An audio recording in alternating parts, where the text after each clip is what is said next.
All right. Hey, YouTube.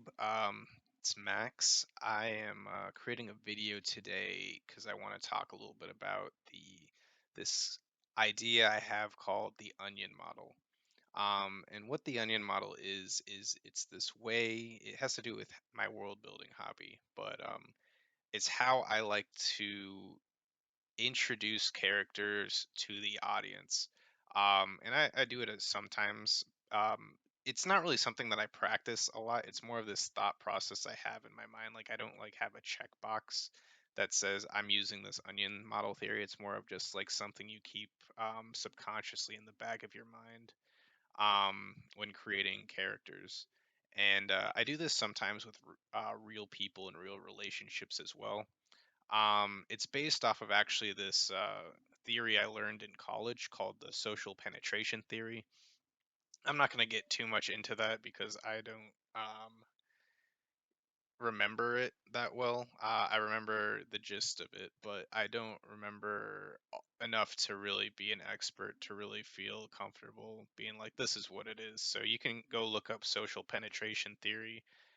It's pretty interesting, but it's pretty much just this way of kind of how the mind naturally wants to meet people and form relationships, if I recall. And so I created this onion model theory based on that. And I published it actually in this app called Amino, which is basically like Reddit Junior. This was many years ago, but it's pretty much these four layers of the onion. That you have this outer layer of the onion.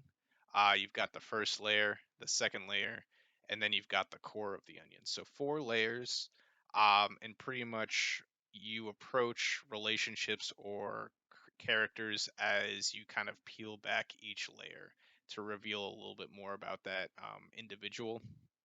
And I think it's interesting, and that's just kind of what I want to talk about today. Pretty much the first layer is the outside surface of a layer. So if you imagine a layer, it's that kind of almost like what is it, like almost leafy texture. I don't know. It's like you don't even eat it.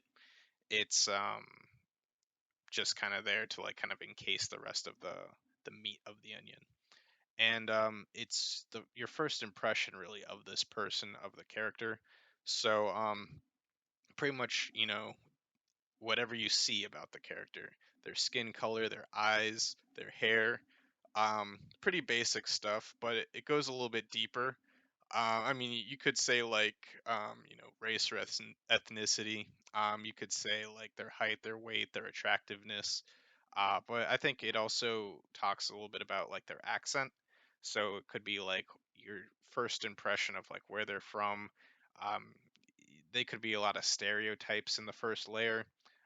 Their general disposition, really, how they walk, how they're sitting, if they have good posture, if they, walk with a little bit of a limp.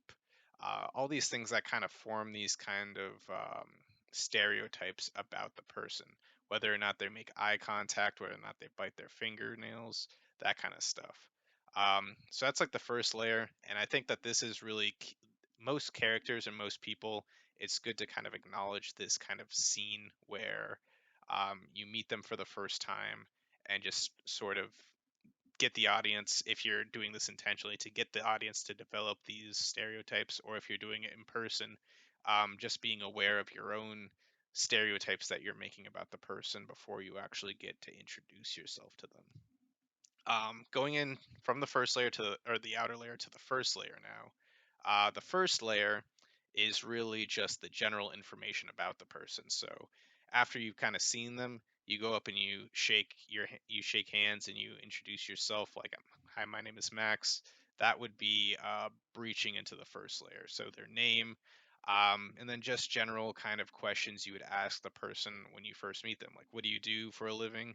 If you're doing like an RPG or some sort of like fantasy character, maybe they have like a certain class or a certain like I mean, a real person would have like a job or occupation, but that kind of thing, like what's their role in society, kind of thing.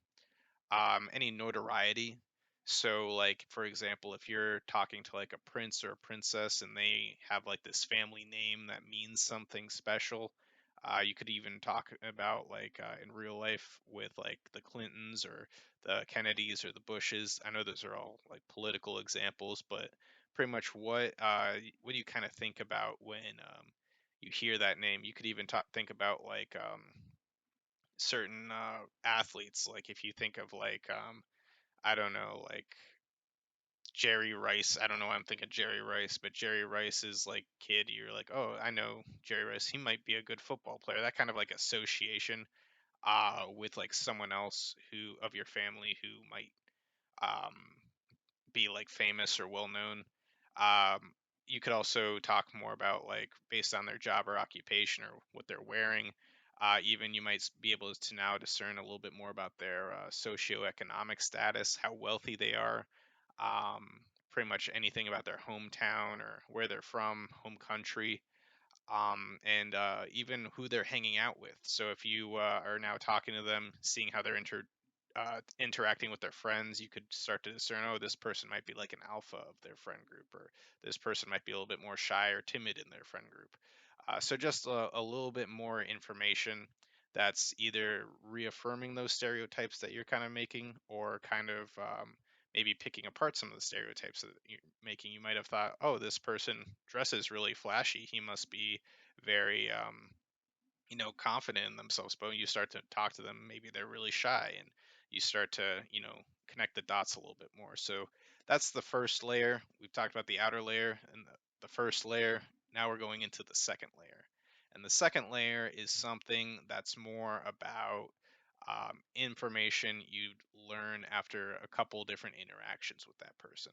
So as you're kind of getting to know them, you start to understand some of their interests and maybe hobbies. So maybe this person likes golfing a lot. They seem to, maybe invite you golfing sometimes, or maybe they really like movies. They keep, quoting some of their favorite movies. You start to discern some of these, I guess, deeper interests that they have.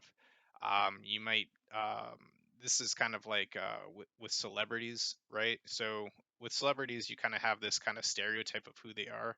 But if you actually get to know the celebrity and start talking with them a little bit, you might know some of their more of their quirks, such as like maybe they're a bit clumsy, and you never really would have known that unless you hung out with them a bit, or maybe they have really bad breath, and that's something you really have to be in the moment experiencing those.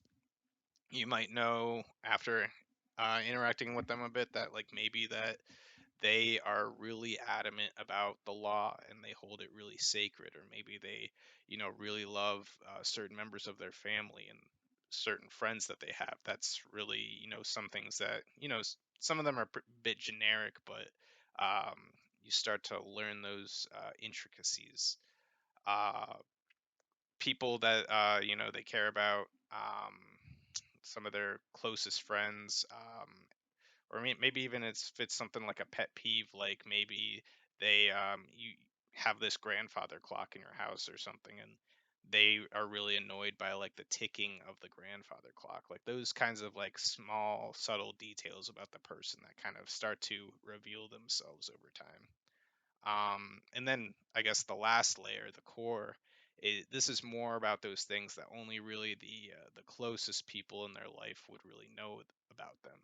So this might be like secrets or controversial ideas that they have in their mind that they don't always share freely to people casually. One of these might be like maybe they went to jail, and they don't really like talking about that. They don't really like advertising that, hey, I'm a convicted criminal. So you might be like, oh, that's something that, what did you go to jail for? Only the closest people in their life would really know those kinds of things. This could be an unpopular opinion, such as their political views. If they're kind of like, we don't often like to talk about our political views because that can kind of cause arguments and friction. So we want to really make sure that we trust the person. We've penetrated that many layers of the onion before we really reveal, our political views, or maybe even our religious views, or sometimes even like our favorite sports teams or taste in music, depending on where you are in life. If you, let's say you're from like most people in your life are like Ohio State fans, but you really like University of Michigan or something. Like those kinds of things that you kind of like keep secret. This could also be any insecurity or fears, such as, you're afraid of something that most people aren't afraid of. Like maybe a lot of people are afraid of like spiders or something, but maybe you're afraid of like butterflies, like some of those things that you don't really want to reveal to people. You could have a lot of trouble coping with like a pet, and maybe you're afraid of people thinking that you're kind of like overly emotional because you really love this pet, and there's nothing really wrong with that. You just have this kind of like closed offness that you just are afraid to really admit it.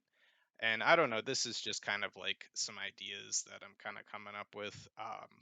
You can kind of come up with your own if you're making a character, or if you're, talking with someone, maybe you start realizing that this person is really um, telling you some of these like things that really make up their core personality. And that, I guess, it just like helps me kind of like, um, I don't know, measure where I am in like a relationship with people. I don't know if this is something other people have done, kind of this kind of mindset, but sometimes like if someone's really like telling me something that's really like personal about them, I'm like, wow, I'm actually like, feel like I might be good friends with this person. Where I like hitting that core stage of our friendship.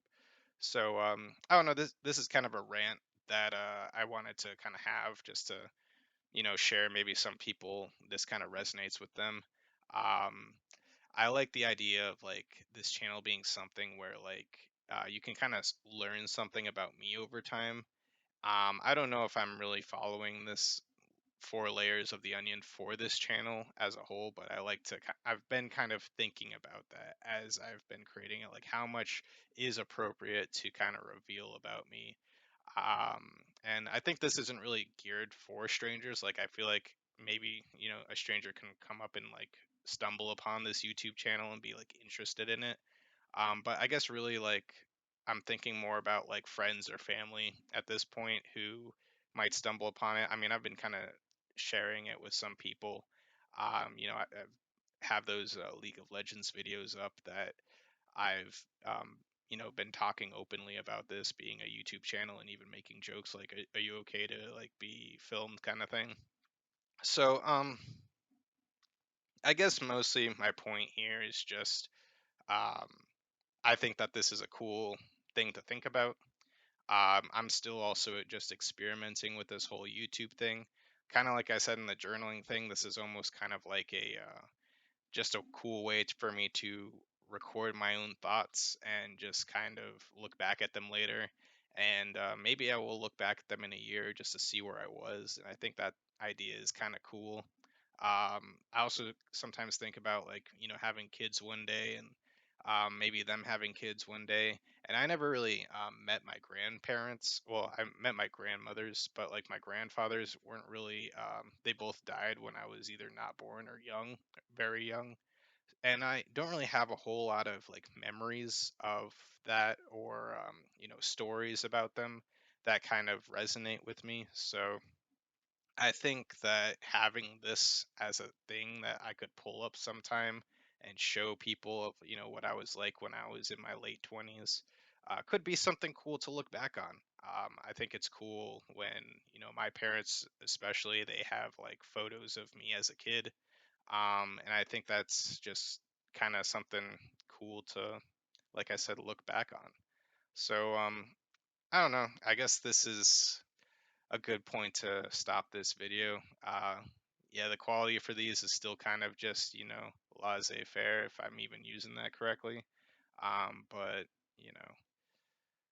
I guess until next time, later days. See you later. Bye.